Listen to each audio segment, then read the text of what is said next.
In this episode of Man versus Marriage, we have the question that stands between you and everything you want in this life.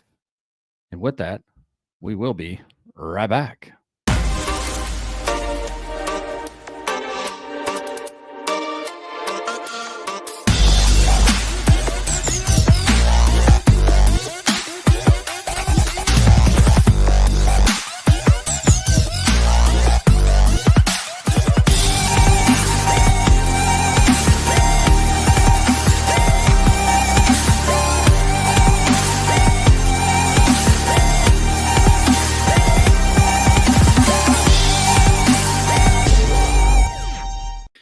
Welcome back to another episode of Man versus Marriage. It is I, your humble servant, the cute diggity dog, in the Moran family studio with my lovely wife, Jeannie Moran.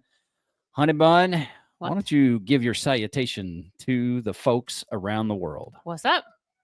What is up?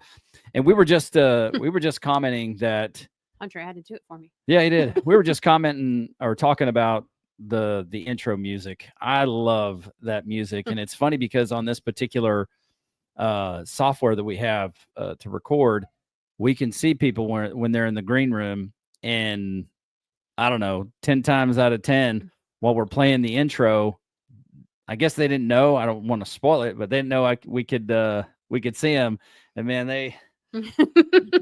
Dan Purcell from Get Your Marriage On, he's dancing. I think I saw Dr. John DeBach. I think I saw him dancing. Some guests we recently had on the program, excellent people, Jason and Tina Marie Scott. I saw Jason getting down that music, and it's like, my man who taught me about music, DJ 404. He's got to be proud of me for that. All right, well, let's get into this particular episode. We definitely want to make sure that what we're giving you is practical and very impactful. And before we do that, I want to make sure that you know how to get in touch with us. God bless you guys who are using the email and having the courage to reach out to us. I deeply appreciate it.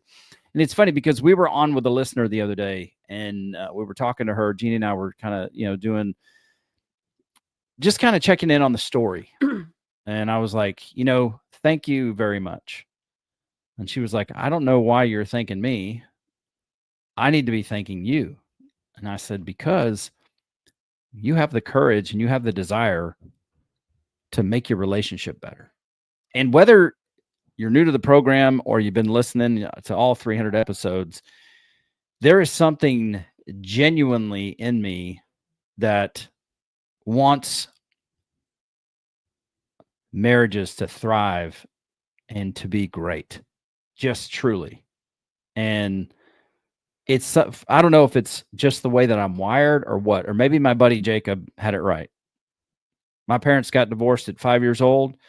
So maybe it is now my quest to try to help marriages. Maybe that situation pushed me in this direction, but I absolutely appreciate any of you, who use the email. You have the courage to go ahead and reach out, because I know many of you are out there listening. You're like, maybe I'll email Quincy, and you're probably like, nah, maybe he's too busy. He can't do it or whatever. But that's a misnomer.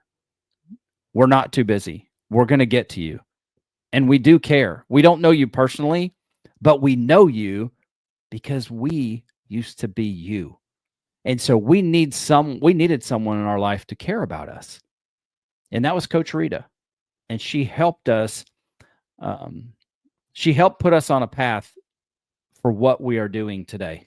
This little podcast that goes around the world and is dynamically changing people's lives and their relationships. So we care about you. Send your email, Quincy@mvsmpodcast.com. For those of you who are listening on audio only, it is Quincy@mvsmpodcast.com. For those of you watching, thanks for growing the YouTube views. It's slow, but I'm cool with that. I'm cool with it. I enjoy the video. How about yourself, honey? You like doing the video? Doing the video, I don't mind because I can't see it. When we're going to watch the video, I have not done that. Just wait to the new studio. We'll get into it right after this. I had an epiphany today. When we were on with Jason and Tina Marie, they were sitting next to each other. And I know That's not, you don't want to really do the news anchor thing because you want to be able to, for us to see each other.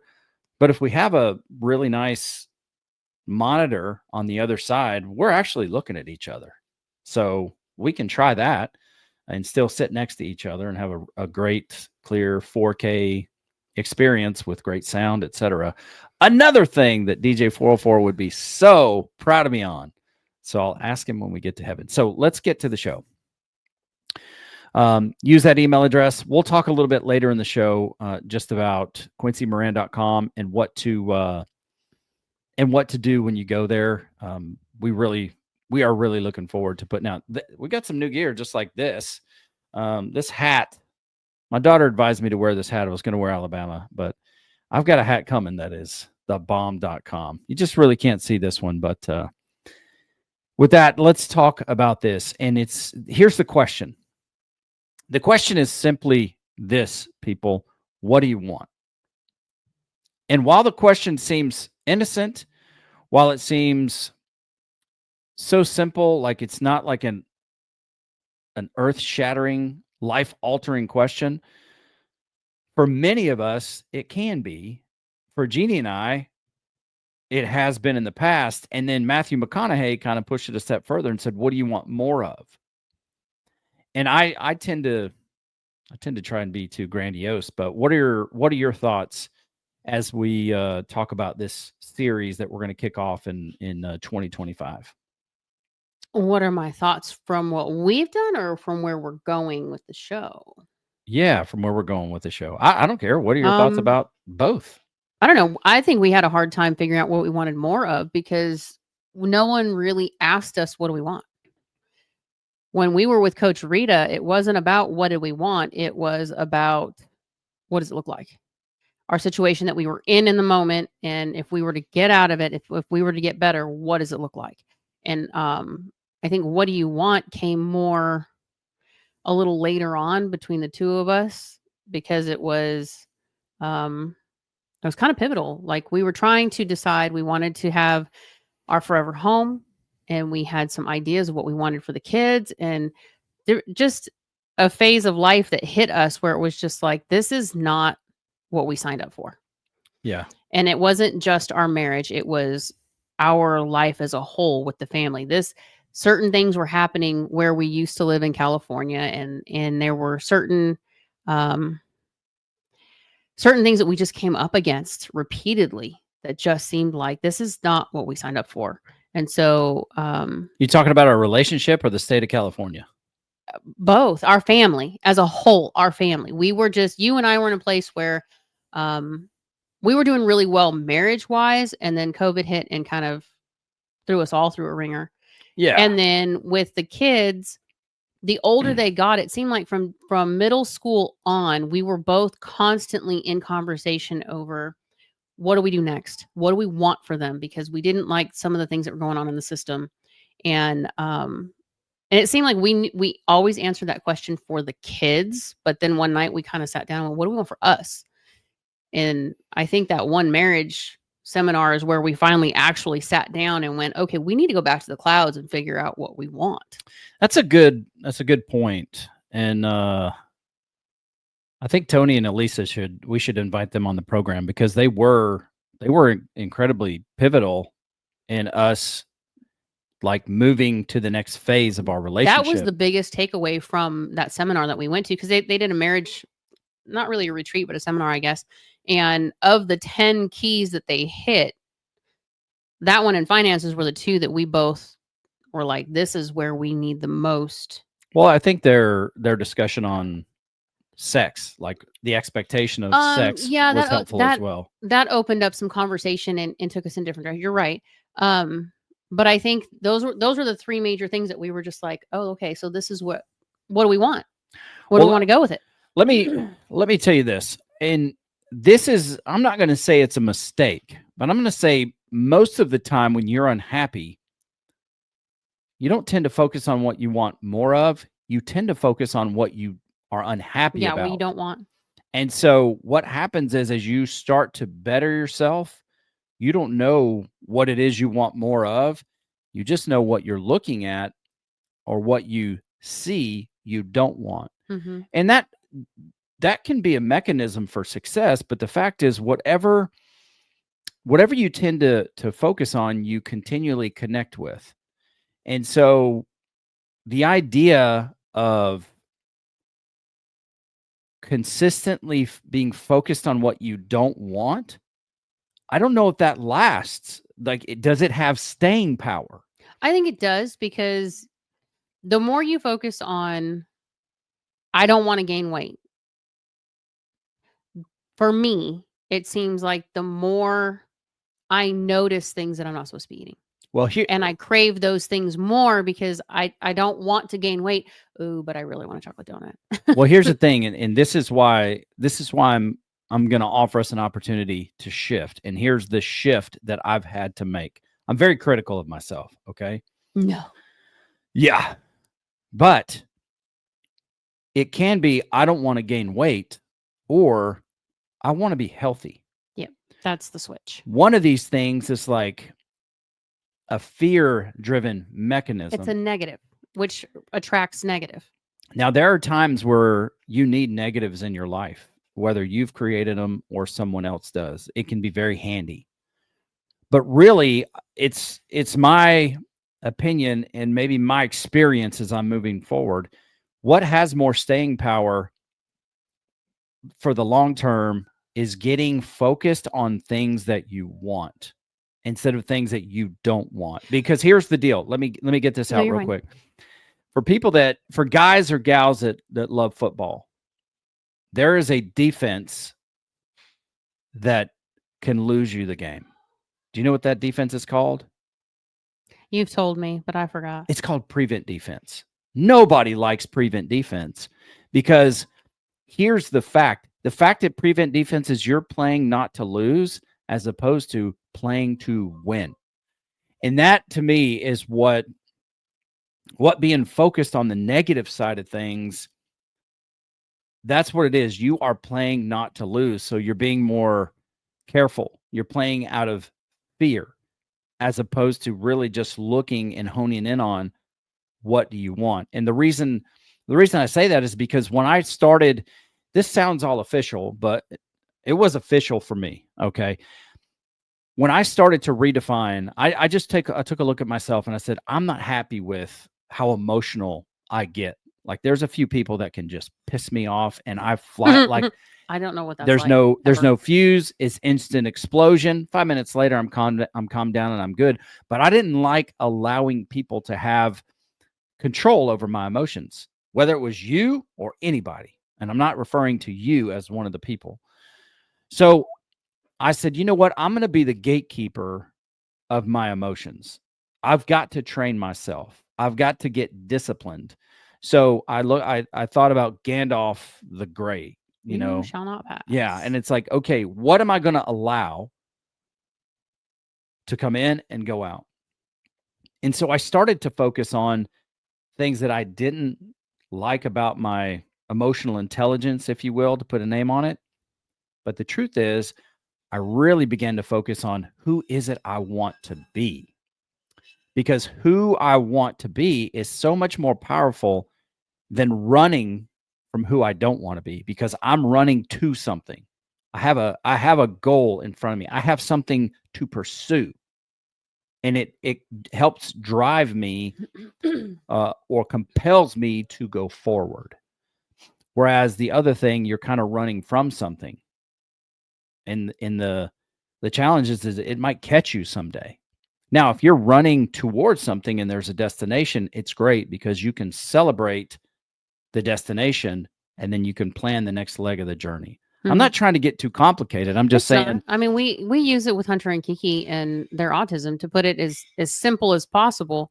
And some people don't like the way this is done, but Kirsten has a hardcore addiction for crayons. That's just that was her crack. The kid she had to break them. She'd scribble with them. She'd color for hours. The problem was it got on the walls, it got on the chairs, got on the floor. She didn't care what she was scribbling on. She just wanted to scribble. And when she was in school and they would try to transition her to another subject, she would get mad because she wants crayons. She wants crayons. And so they had to build in a positive reinforcement and say, okay, we're going to do this now. And then when we're done with this, you can have that.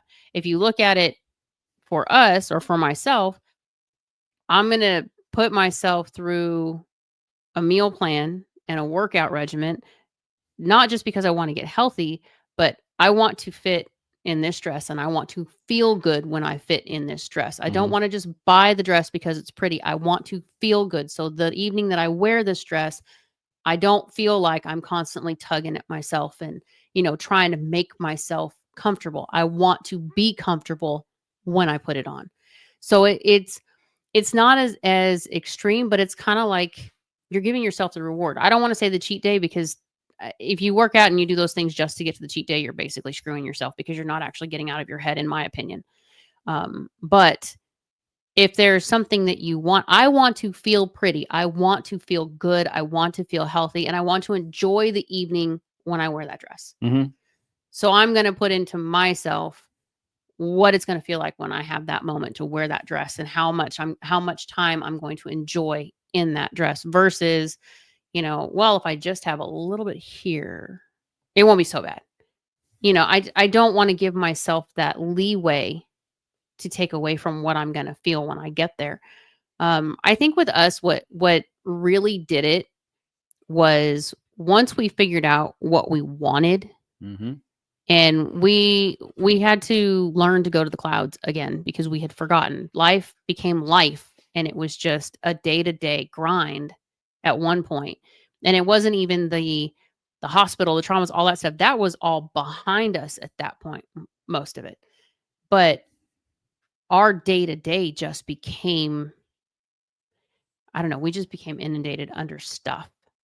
Family obligations, kids that needed stuff with school, us trying to make sure we're focusing on our marriage and what we wanted and making sure that we were staying within the guidelines and the boundaries that we had made. And at one point it was just like, but what do we want? Like we're Mhm. doing all these things and we're doing well. But what's the end goal? Like what are we aiming for when we get there? Yeah, and candidly, for all of you listening, watching, etc., I'd been struggling in my career, not in the performance of my career, but just in my career. Like, what is next? Coming up on a quarter century. By the time you hear this, I will have been, with one company for a quarter century.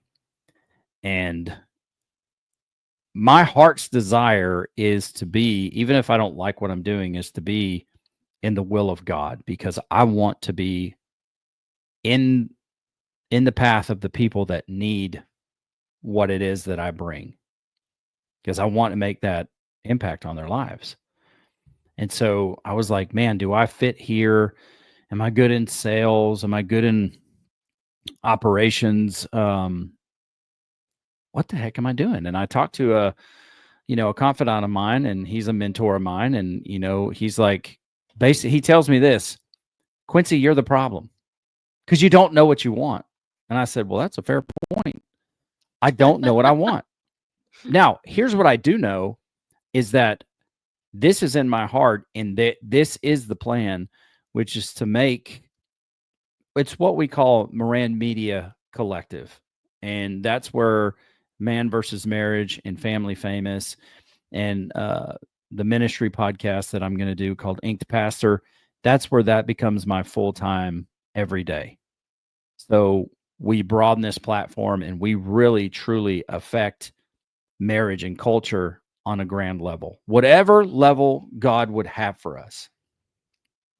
So I know that's where it is. That's the, I don't want to say the end result, but That's the target. that's the jumping off point when this becomes full time.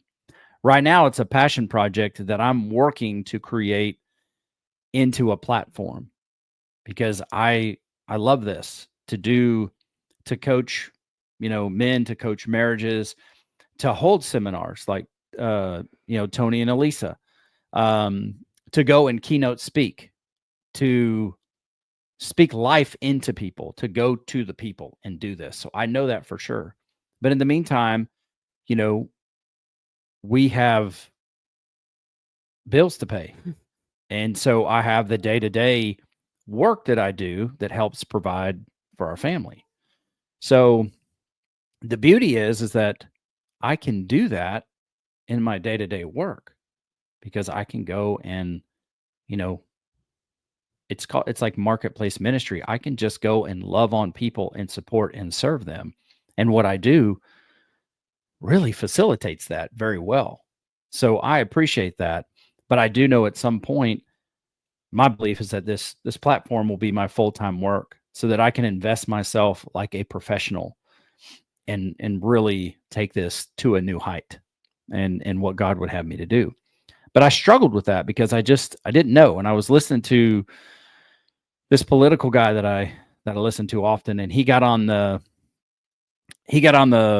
show one day, and he was like, you could hear the excitement in his voice to get in front of his community of people, the people that he calls his army, and you could just hear the excitement. It's like, you guys are my people. I'm your people. And, this is our mindset. These are the things that we believe. This is how we want to make a difference in a good way. And I was like, that's it. That is what I want to do. I want to show up for our audience in that manner because we are a community of people that are like-minded in what we want for our life and for this journey. And so that's where this particular series comes, because as I was kind of, as I was praying and meditating about what's the next piece of the podcast, Lord,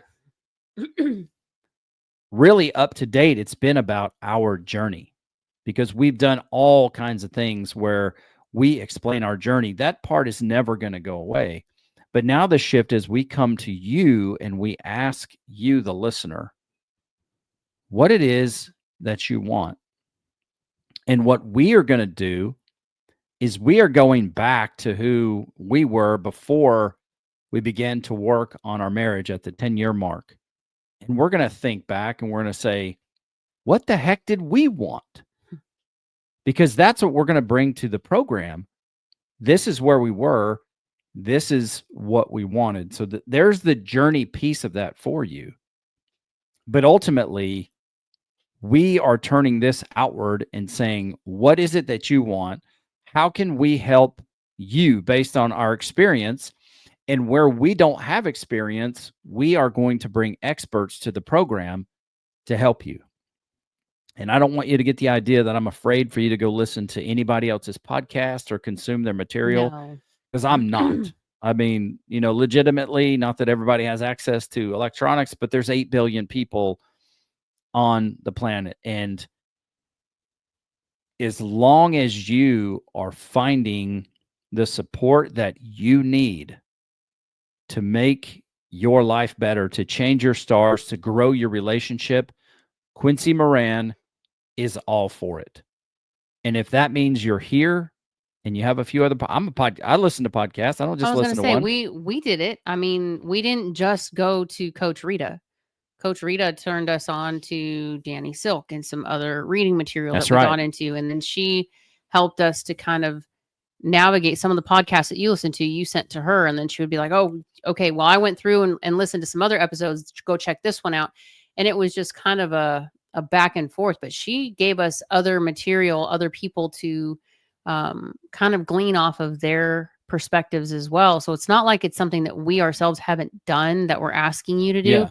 And if, in all honesty, it's not about if we keep a listener or lose a listener. It's about if we are not the person that can help you in this specific area, but we know someone who can. Let's get you there. I will get you there and get you through the door and get you talking to that person, because that person may have an experience that we've never dealt with, or may have more insight on somebody else or somewhere else that might have something that you can use to better that part of your life.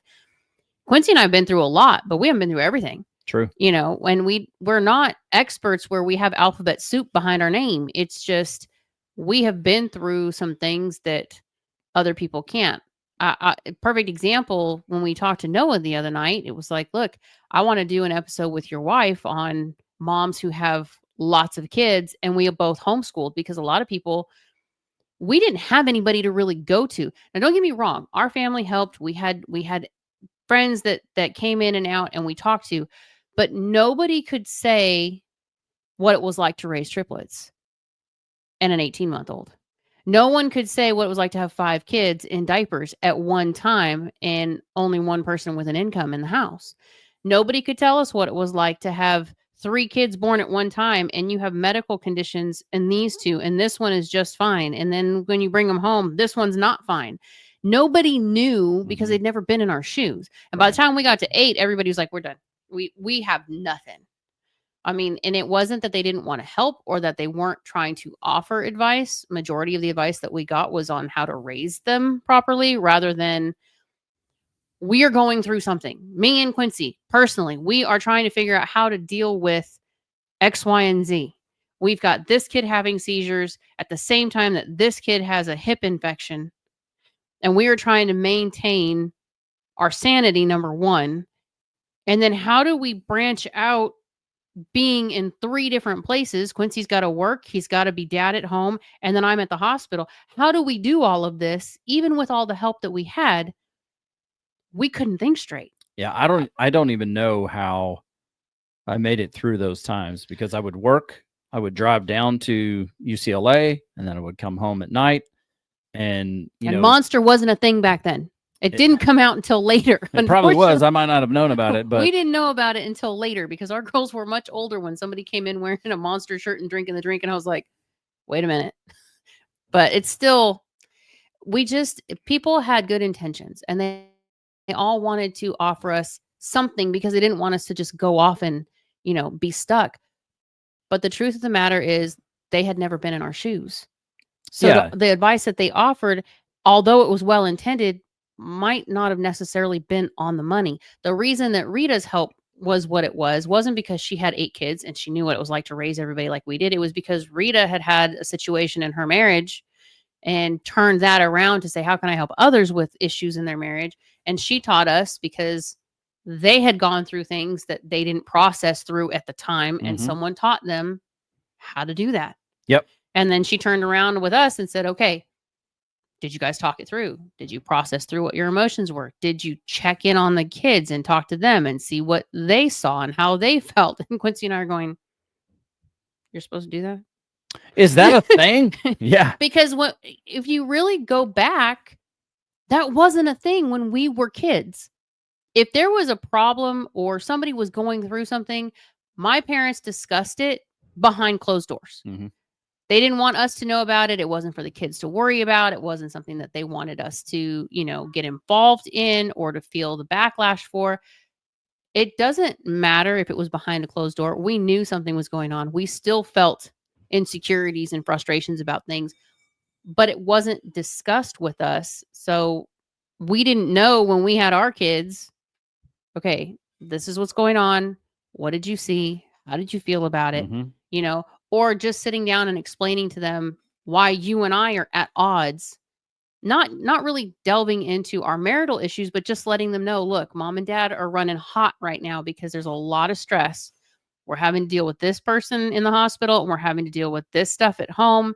We're not mad at anybody. It's nobody's fault. If we're snippy, please give us a little bit of grace. mhm, But we didn't know you could do that. Because when we were kids, if your parents were hot and snappy and you said something and they snapped back, it was like, "Oop, never mind. We don't talk. We don't say nothing. You just let it ride." But as a kid, you're in your room grumbling, stupid, you well, know. yeah, true, and, we did what many or maybe most people do, which is you do what you see. And so, whatever you observe your parents or your grandparents or your aunts and uncles doing, you will typically do that if you don't come out and talk about it. And so, that's why you really don't think, oh, or maybe you're just too close to the situation and it's like, oh, crud, I didn't even think of that. So, here's something that really dramatically, you know, impacted my life recently, and I'm going to share it with you. And it's a two-part piece. And this first part came, and I was talking with somebody going through this process of what do I want. Now, mine was more career related, but Jeannie and I, we need to ensure that we are keeping our blade sharp when it comes to our relationship and cutting the path and getting things from, if you think about it this way, you start a journey, say you're taking a road trip, you typically, if you're going somewhere, you want to make sure that there's a gas station for a fill up, So that's like a mini destination, if you will. You get filled up, you get to the next leg of the journey.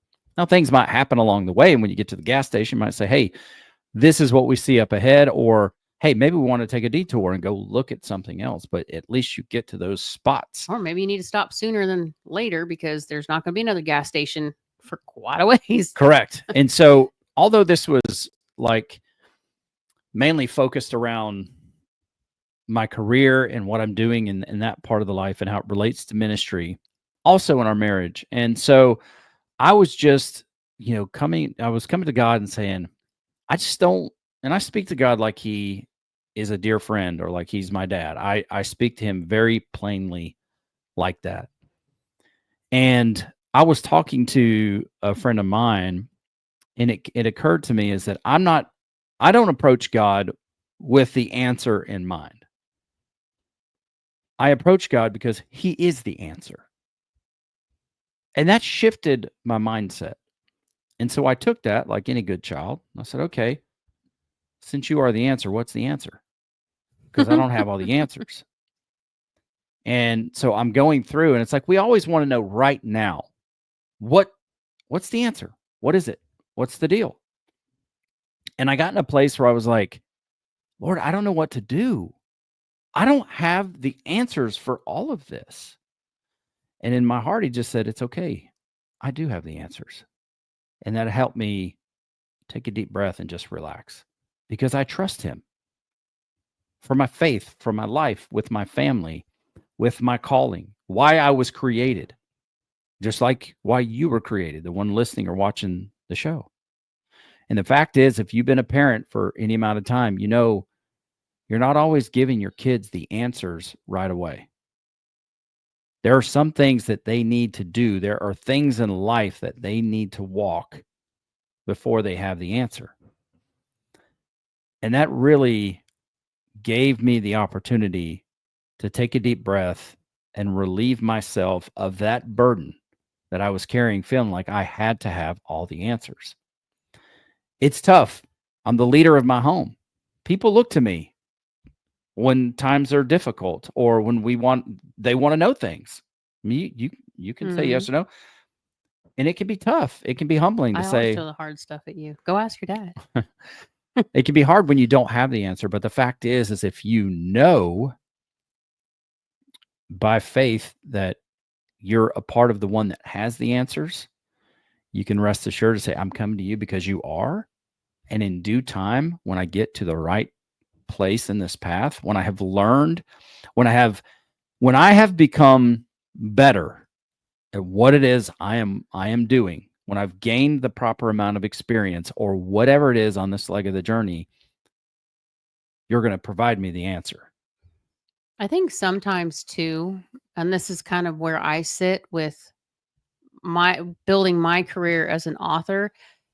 Sometimes it's not even about getting the answer. Sometimes it's about taking a step back and watching things unfold because you're going to see this on this side resonates with me and I can lean towards that, but it's not all my thing. I just I like some of that. And on the other side, you're like, I'm not touching that with a 10-foot pole. There are certain things, easiest example, there are certain things that I cannot write because it is against my own beliefs and my own imagination. I won't allow my imagination to go there. And it's not that I have anything against anyone else who writes it. I have no issues with that.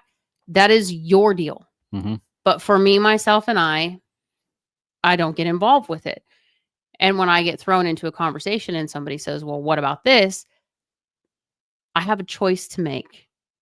Am I going to trash the person and say, I don't read that shit. That's not my thing. No. Am I going to let them know where I stand on it? Sometimes, most of the time, I just tell them, I haven't read that. I really don't have an opinion. Because now I'm not throwing myself into something I don't need to be in. I don't have to make a choice on anything. I can just sit back and watch. But when I'm doing my own writing, I think you and I were talking about this the other night. When I'm doing my own thing, um, much like in any work, when life starts to distract you, or you allow life to distract you, and then you come up against a decision and you don't know which way to go, and you get frustrated because I've got this and this and this and this all screaming in my face, and I have to make a choice. I have to make a decision. But do I? I'm letting these things scream at me rather than taking a step back. They can scream all they want. They can scream at each other all Mhm. they want. Do I have to engage it? No. Well, what's really deep about the subject you're talking about is that in life has seasons. Mhm. You know, kind of like the world, the planet has seasons. So what works in summertime to be comfortable is not necessarily going to work in winter. So you have to adapt to the seasons. And in the same respect, you know, I tell people this when we're talking or counseling, especially people of faith. I'm like, you know, you don't need faith when things are good. You have no need of faith. But how do you strengthen your faith? It's when things are challenging or you don't know which way to go. That is the time when you need faith. It's when you build faith. It's when you build experience. We need these types of challenges in our life. I can't tell you what it is that you're going through. I can look back and legitimately say there's probably one or two things that I would have changed, but all the rest I wouldn't have, because that experience has helped build me into who I am now, and that is what helps me relate to other people and affords me the opportunity to say, "Hey, I've been there. Let me help you along the path." Well, my point is by not engaging and not having the answer, sometimes when you just sit back and let things kind of unfold in front of you, you're going to see which doors close. You're not going to have to make a hard right now decision. Sometimes things are just going to close on their own, and you're all of a sudden going to see, okay, this is my lane, this is my path. Sometimes I think we put so much emphasis on, I have to know right now, Mhm. that we're not seeing the things that this is supposed to close. If you would just turn to the right just a little bit, you would have seen the door close. But you're so focused on, I've got to know this, that you're not seeing anything Yeah, and on the I side. think that comes out of a sense of fear, and when Mhm. you're operating in fear, you tend to control anything you can get your hands on. So I think that's the beauty. I think Jordan Peterson said, you know, he said something I can't say eloquently, but he's like, life, the human life or the human existence is about misery and pain. So thank God for the times where you see beauty. You know, He had um, to do it. I did, but I mean, it's like life is happening to everyone. It's not until you take a step back and go, "Oh, this is not happening to me. Thank you, Ed Milet, and whoever told you this is happening for me so that I can grow. I can grow in this experience on earth." And you know, that's where it kind of it brings me to, you know, this point. And one of the things that really compels this podcast to continue, which is, and this is another Ed Milet thing. I'm a product of his teaching. Um, you're best equipped to help the person that you used to be. And that's why if you connect with this program, that's why you connect, because you're where I used to be. Not to the dot, you know, not what do you call it, literally, but you're where I used to be. You're where Jeannie used to be. And the reason we can help you is because we have walked that path. It's not like you're sitting here getting marriage advice from someone that's never been married. You're not getting parenting advice from someone who's never raised a kid. You're getting a deep insight, sometimes messy, Facts. into our journey and experience and what we have walked through. And I know just based on different points on the map that people that have come into my life or people that are in my life that are struggling in their relationship that don't talk about it and you think everything's hunky dory. The things that I've been through on this journey were for those divine moments to help those people. And it has.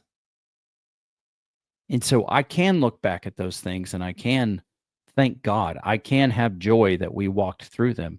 Now, when we were going through them, We were not joyful. no, We were so not joyful. you don't see it until you get down the road and you're able to look back and you go, number one, wow, we made it through that. I mean, simple, basic example. When you started going to the gym and changing your lifestyle and how you ate and how you worked out and all those different things, we ran into health problem after health problem as he was getting healthy. Like you were starting to lose weight, you were starting to gain muscle, things looked great, you were doing well. We thought everything was on point.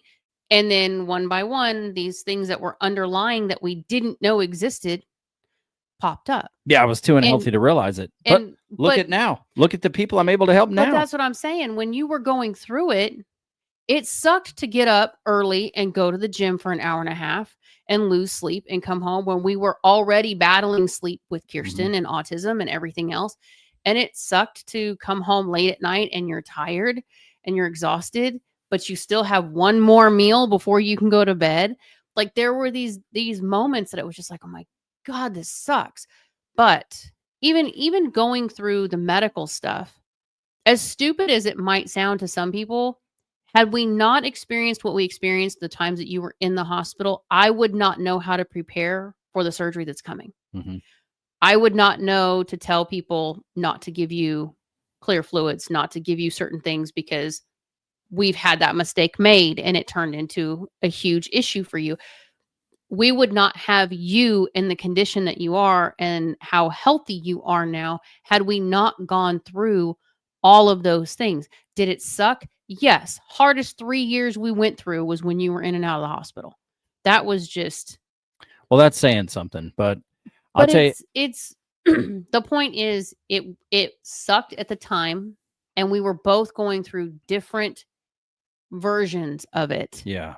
And both were going through different perspectives on what was happening and both were struggling through it because it was just like, will this ever freaking end? Yeah, and I'll tell you this, going through that difficult time, it really it solidified, but it also like further rooted my trust in you. Like Mhm. ultimate, my trust in you grew exponentially. I can be a bulldog when I need to be. I don't use that I'm just kidding. I don't use that word lightly. I know. I mean it not even metaphorically. I mean tangibly. My trust grew because I had to rely on you. I was Mhm. helpless and it was hard for me to be vulnerable.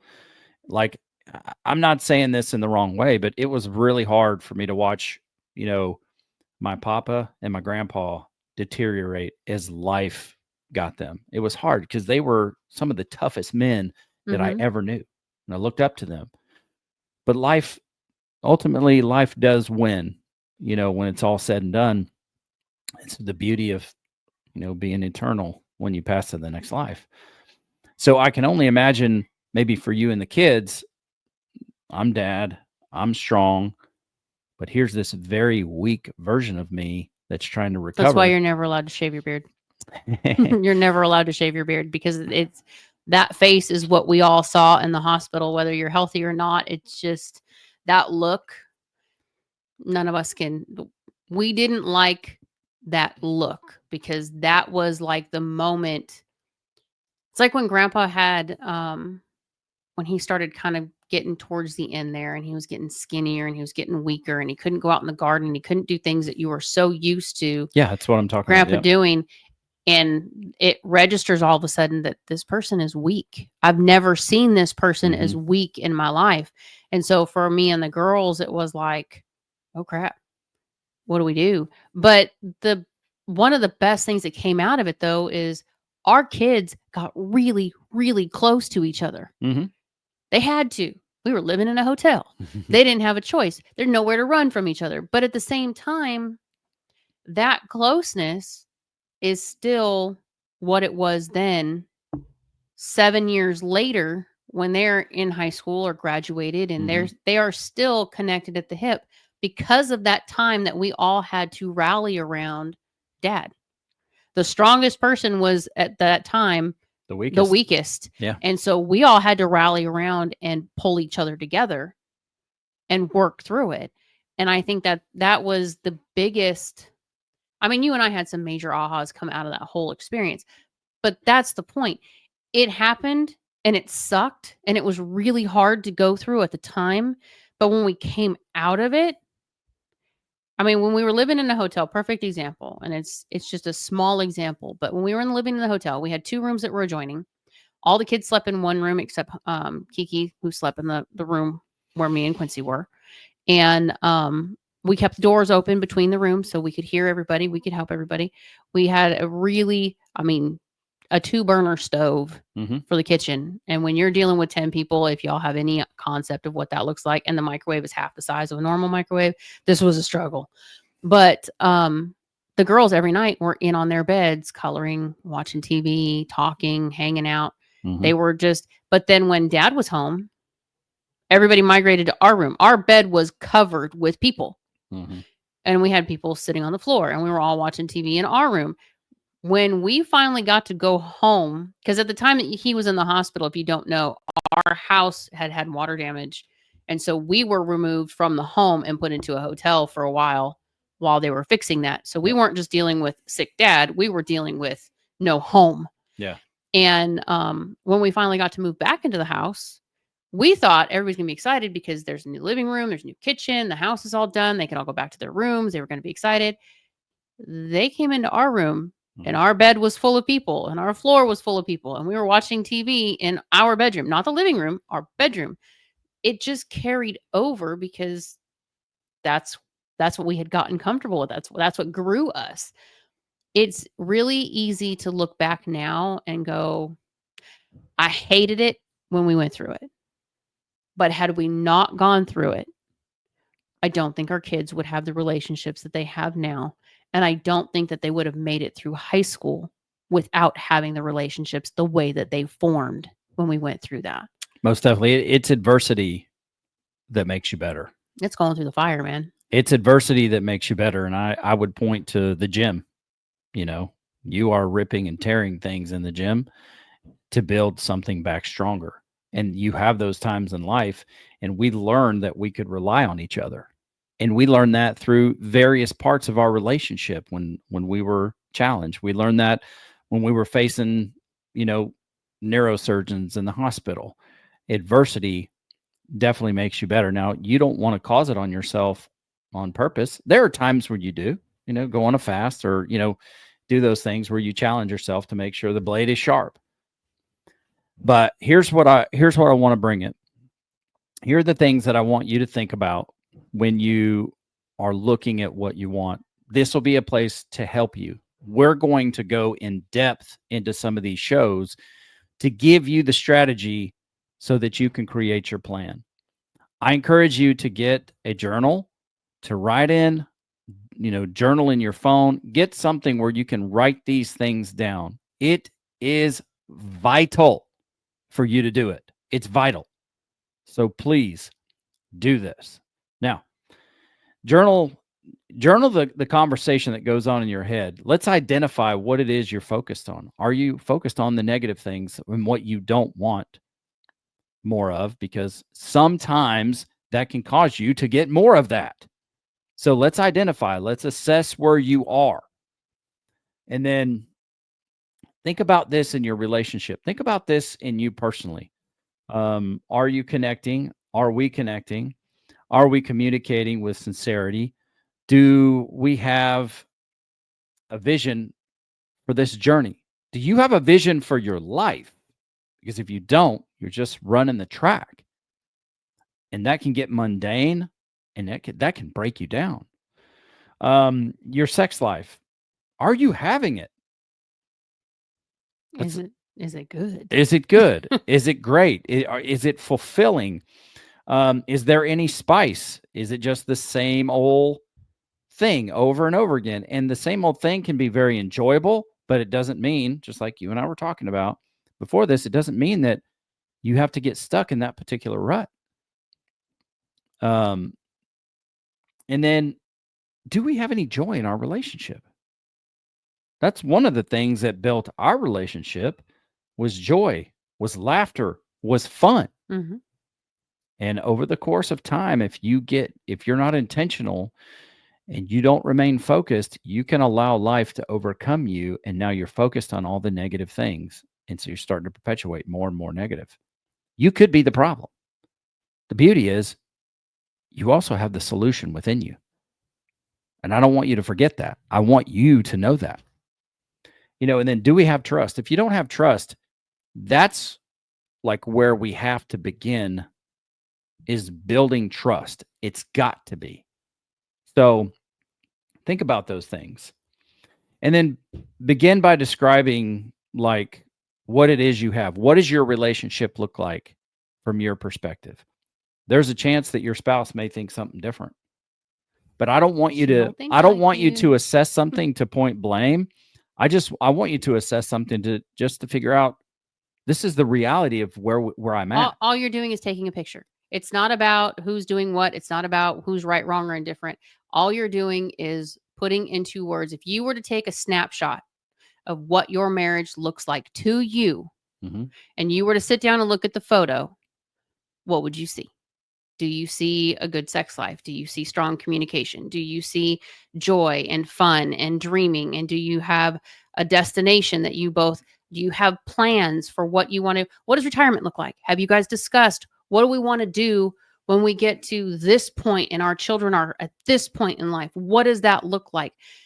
Is that in your photo? If you were to step back and look at it and put into words what it looks like right now, are those things in the photo? And if they're not, I don't want you to put any blame on anybody. I want you to say no because she's doing this, or no because of the. Right. I just want you to look at the photo and describe it. And then go back into that description and ask yourself, what do I want? What do I want to be different? Yeah, Not the bad stuff that you don't want. What do you want? Well, here's the thing too, is I just want to make sure that you, the listener, know, don't get overwhelmed about what is or is not in the snapshot, what is or is in the picture. Our process is called the KISS principle. Keep it super simple. That's it. Keep it super simple. So we'll help you identify, because Jeannie and I wrote down a bunch of things about what we wanted back then. Mm-hmm. But it's like, no, let's hone in on 2 or 3 or 4 areas, because there are certain areas where you can begin, and a byproduct of strengthening those areas goes a long way to heal or to rekindle other areas in your life. Well, that's why I brought up your surgeries and what we went through in the kids. When Quincy and I first got married, that was one of the things that we had discussed, is what kind of family life do you want? And we always said we wanted a lot of kids, but I want them to be close. I have one sibling, and at the time, we didn't get close until I was in high school. We couldn't stand each other. We were always on the fritz with each other. We're 5 years apart. So we didn't have a lot of commonality. Our kids are between 15 and 18 months apart. And they fought, but after, I mean, they were little. They had their issues. But after we went through this whole situation and we saw what was going on and how the kids had changed, Quincy and I actually sat down one night and had a conversation and went, holy crap. This is what we said we wanted. We actually got what we wanted after going through all of this. We got what we wanted. We didn't see it that way when we were going through it. We weren't looking for what it was that we wanted. We were looking to get out of the situation, survive. Yeah. But at the end, that's kind of where we're at, is you're in something and it may not look great, or it might look great, but maybe you want it to be better. But you need to know what it is that you want coming out of that. What is the next phase? What does it look like? What are you looking forward to? And the other things that are going on, how do we get through those to get to what it is that we want? Yeah. And also, why is it worth it to endure? Mm. You want to know, is it worth it to go through these things to get to the other side of this? Because otherwise you'll quit. And if you quit, you're going to have what you have, and you may not be happy or fulfilled with that. So here's a look at what things are going to change here. I hate to date the program, but in 2025, this is what we are looking forward to. We're going to continue the Man versus Marriage on this platform. We're going to keep doing the show, which I love to do. Going to start to fold in some episodes that are called Family Famous. And that's where I'm going to mentor you gentlemen. I'm going to mentor you husbands, you fathers, on the podcast, and how to become famous in your family. And then I'm going to open the show up and talk about something I have rarely ever talked about on the program, which is my faith. Jeannie and I are Christians. We're Christians that don't do a Christian podcast, but I'm going to put those episodes in there, and that's called Inked Pastor. Clearly, I'm the reason we have the E. Oh yeah. So those episodes will be coming out of there, but we're going to continue the journey part of this. Go into my notes here. We're going to open some series up to help you. Number one is going to be, I call him a friend to the program, just because I hear other people say, hey, this is a friend of the program, but it's my cousin Noah Wiley. He's been on the program before. He's going to lead us in a series about porn addiction and overcoming that, and how it affected his marriage, which I think that is going to be game changer. We're going to continue to have guests on the program, which we're very, very excited about. We have an eclectic group of people that are experts that'll help you. Jeannie talked to me about this as we were kind of preparing for the show. The men's panels, we're bringing those back. I think they were very successful, learned a lot, was able to teach a lot. We're going to be we're going to be guests on other podcasts as well. And so we'll bring those shows to you, hopefully open up your catalog for more people to help you. And then we're going to be doing some more live episodes. So with that, we've got in the show because my bladder is at capacity. I cannot wait almost any longer. So I want to tell you. I almost have to go, Dad. I almost have to go, Dad. And what I tell him, well, that means you don't have to go. Well, guess what? I almost have to go. Any final thoughts? No, I think we're good. Okay. Well, be sure to check out QuincyMoran.com for all the things that we are doing to impact culture and your life in a positive way. Be sure to check out QuincyMoran.com/apparel, because that's where you can get the swag. I don't know what we're calling it this day in 2025, but we've got all kinds of clothing that you can look at you'll be a walking billboard. That might make you nervous, but I don't care. Get nervous. Be comfortable being uncomfortable. That's what they say in the corporate world. But if you go out and you rock one of these Man versus Marriage shirts, people are looking at you. They are reading your shirts, I promise. And that might open up an opportunity for you to impact someone else's life if we have made a difference in your life. Don't forget to use the email address quincy@mvsmpodcast.com. And for more on that, check out the 300 and something plus episodes that we have rocking and rolling. By the grace of God, we've never missed a week and going on 7 years. And we're excited to bring that to you. So with that, she is Jeannie Moran. You're not? I'm just kidding. Wow. I mean, I guess technically you're Jeannie Rosati Moran, but nope. Okay. I'm your ladybug. You are my lady. Am. She's Jeannie. I'm Quincy, aka the Q Dog, aka the Q Diggity Dog. And this is Man versus Marriage, the podcast.